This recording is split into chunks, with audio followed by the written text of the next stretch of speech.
L'ascension marquant la montée du Christ vers le Père Créateur, 40 jours après sa résurrection, célébrée aujourd'hui dans les différentes églises catholiques de Libreville. Le point dans quelques instants. Et puis, commémoration du centenaire de la Fondation Albert Schweitzer. L'événement se profile à l'horizon et le chef de l'État en personne était allé ce matin visiter les chantiers prévus dans le cadre de cette circonstance historique. Madame, Monsieur, bonsoir et merci de renouveler votre confiance à Gabon Télévision. Nous émettons depuis le plateau Albertine Ounsou. Je vous l'ai dit, il est mort sur la croix puis ressuscité 40 jours après sa résurrection.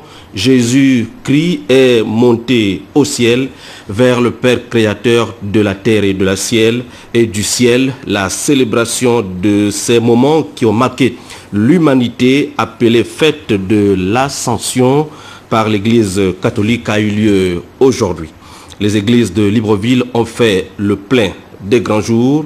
Cabrel Guilain-Lemami et Richard Moubiwa Massessé ont assisté aux différents cultes célébrés ce matin. Regardez.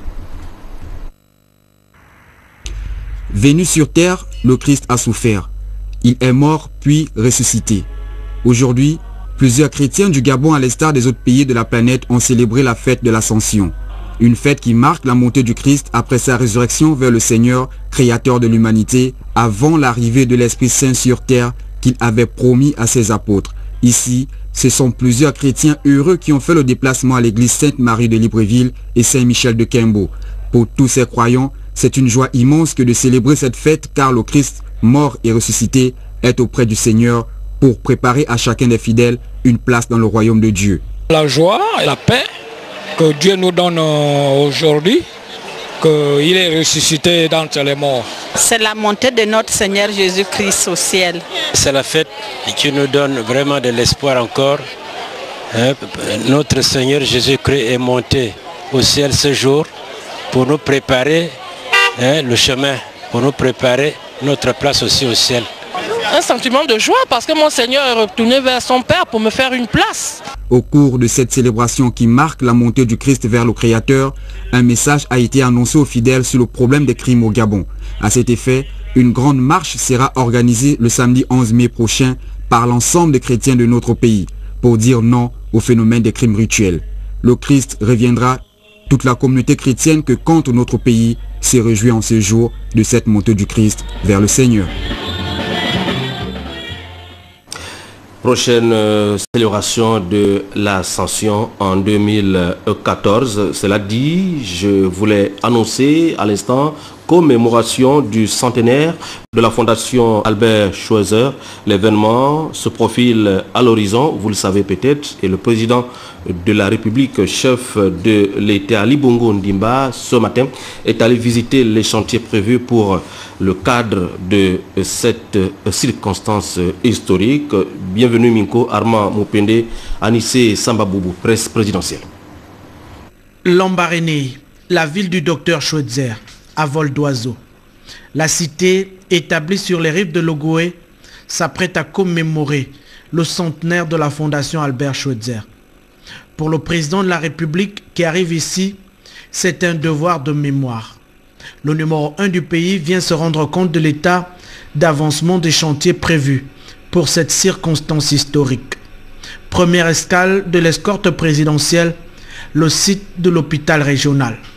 La structure ici a fait sa mue.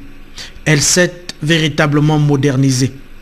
Depuis le dernier passage du chef de l'État dans ces bâtiments, l'ouvrage s'offre désormais comme un établissement de référence. Il y a plus de temps et une connexion divisée pour les fluides médicaux. Et donc l'entreprise a dû revenir vers la fin, vu qu'on avait planifié 21 lits.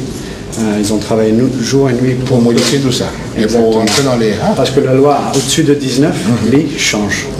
Donc c'est un plan qu'on a eu, mais un résultat positif. C'est une évidence, l'offre de soins dans la ville du docteur Schweitzer évolue considérablement. Seconde escale de ce périple, la salle polyvalente de l'Ogooué Palace.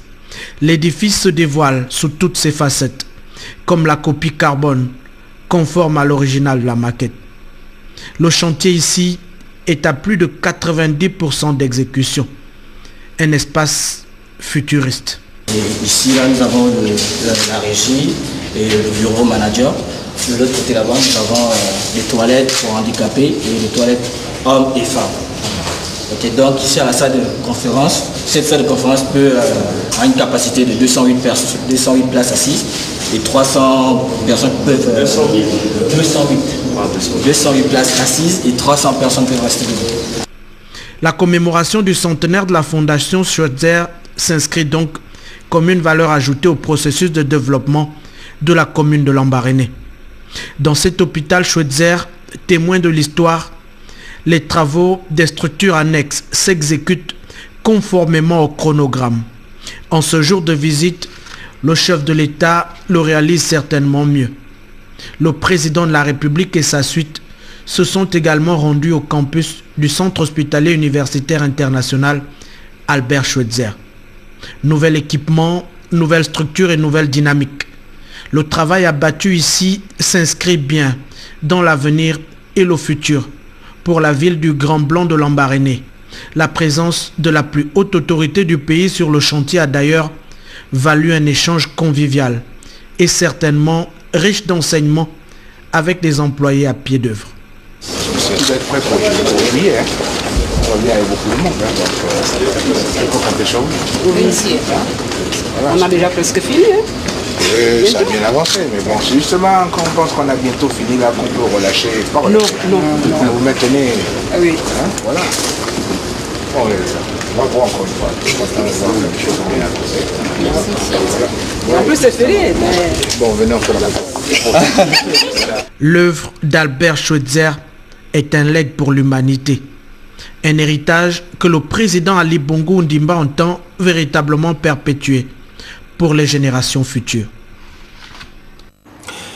De l'économie dans cette session d'information avec cette double audience accordée par le ministre de l'économie Luc Oyoubi aux responsables de l'ETIAI et à une délégation de la Banque africaine de développement. Il était question de faire le point sur les avancées de la préparation du projet de la route Ndende-Doussala-Dolizy et la facilitation du transport sur le corridor Libreville-Brazzaville Pointe-Noire. Le point avec nos confrères de Télé-Afrique. L'économie. En toile de fond, la réintroduction du Gabon au sein de l'initiative Transparence Industrie Extractive. Au cœur de la discussion avec le chef de ce département ministériel, les raisons du retrait du Gabon du pays membre de l'ITIE, pour cause du non-effectivité des respects des exigences de cette norme. Montrer à travers une déclaration formelle qu'elle souhaite attacher un prix essentiel à la mise en œuvre de l'ITIE dans ce pays. Deuxièmement, le Gabon va montrer qu'ils sont prêts à travailler avec les sociétés extractives et prêts à travailler avec une société civile, avec la société civile. Que le Gabon mette en place un plan de travail national, un plan d'action national pour montrer ses capacités à pouvoir mettre en œuvre l'ITIE et que le Gabon va désigner un haut responsable issu de son administration qui ait les capacités réelles de pouvoir faire en sorte que le Gabon puisse aller de l'avant dans cette initiative.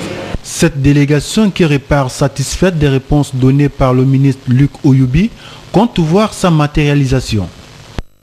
L'objectif sectoriel du projet est de contribuer à accroître les échanges et à renforcer la coopération entre les pays de la zone CEAC en général et entre le Gabon et le Congo en particulier.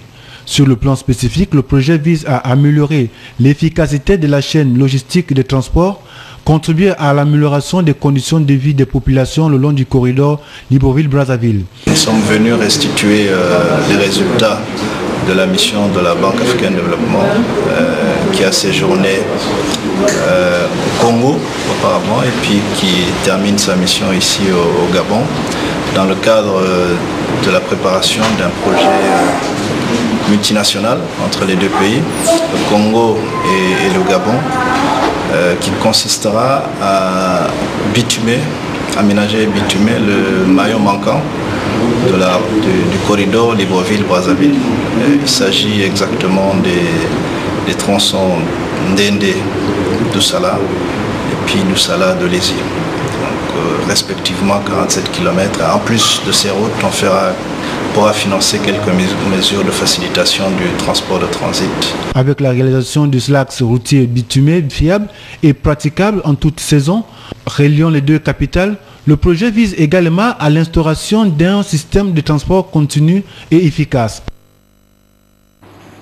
Et cette communication de l'hôtel de ville de Libreville qui porte à la connaissance des usagers et des opérateurs économiques qu'en raison de la cérémonie de la pose de la première pierre du futur grand marché de Libreville au jardin de la Pairie, le marché de Montbouet sera fermé demain, vendredi 10 mai 2013, jusqu'à 15 heures précises. Nous y reviendrons avant la fin de cette session d'information. Depuis 2 jours à Libreville, les professionnels experts comptables des pays francophones sont rassemblés autour de la Fédération internationale des experts comptables francophones.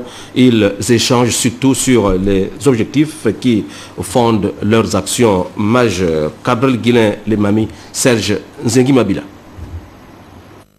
Ces travaux qui se déroulent en atelier rassemblent tous les experts comptables des pays francophones afin d'échanger sur la profession qui est aujourd'hui soumise à un encadrement très strict destiné à garantir la qualité et l'homogénéité de la signature des professionnels comptables et sa reconnaissance internationale. Le fait, c'était avant tout de se rapprocher de l'institution des experts comptables du Gabon pour matérialiser notre collaboration et notamment sur des sujets de formation, puisqu'on est là aussi pour aider nos membres au niveau de la Fédération internationale des experts comptables francophones pour les aider à améliorer leur performance et leur capacité.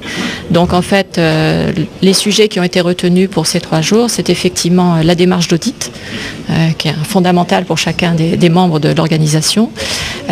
Tout ce qui concerne la qualité, qui est un facteur qui englobe en fait le travail fait par les professionnels. La FIDEF, qui rassemble les organisations professionnelles comptables des pays francophones, a été créée en 1981 à l'initiative des professionnels issus d'une quinzaine de pays. Les travaux qui se déroulent actuellement en atelier prendront fin le vendredi prochain.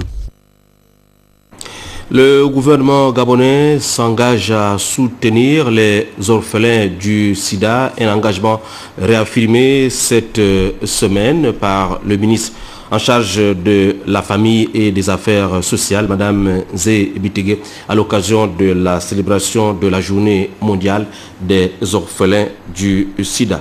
Le point avec nos confrères de la 2e chaîne de télévision gabonaise.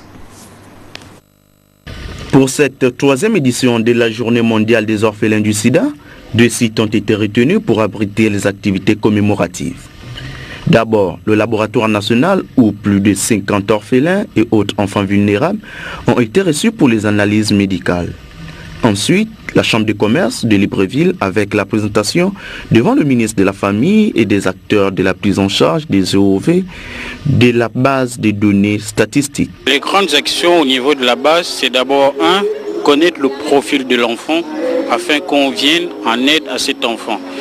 C'est-à-dire mesurer l'échelle de vulnérabilité de cet enfant afin que cet enfant-là ait une assistance.